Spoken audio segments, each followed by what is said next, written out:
మీరు ఎప్పుడైనా ఆలోచించారా వినాయకుడు విగ్రహాలు పెట్టినంతగా దుర్గామాత విగ్రహాలు ఎందుకు పెట్టరని? ఎందుకంటే దుర్గామాత మస్తు స్ట్రిక్ట్ అనమాట. చిన్న మిస్టేకులు పోయినా చిన్న వ్యవహారాలు పోయినా తొక్కేస్తుంది. ఈ అక్టోబర్ 2 దసరా టైంలో మీరు చేయకూడని విషయాలు ఈ మాత్రం చేస్తే కనుక మీకు దుర్గమ్మ వారి యొక్క కోపం తగులుతుంది వచ్చేసి. ఫస్ట్ వన్, మీరు సింగిల్స్ అయినా కపుల్స్ అయినా కానీ బ్రహ్మచర్యం పాటించాలి బరాబర్గా.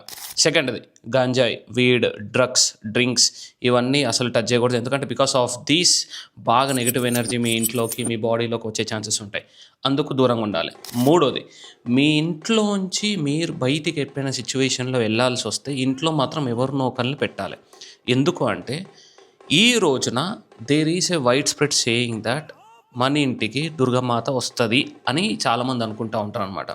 సో ఏ రూపంలో అయినా రావచ్చు. అందుకు ఇంట్లో ఎవరినొకరిని ఉంచి మీరు బయటకు వెళ్ళండి. సో ఈ 3 చక్కగా చేస్తే ఈ ఒక్కరోజు పాటించండి. మంచి జరగకపోయినా మనము బ్యాడ్ ఐస్లో పడకుండా అయితే ఉంటాం. హ్యాపీ దసరా మచెస్. కొంచెం త్రోట్ బాగాలేదు.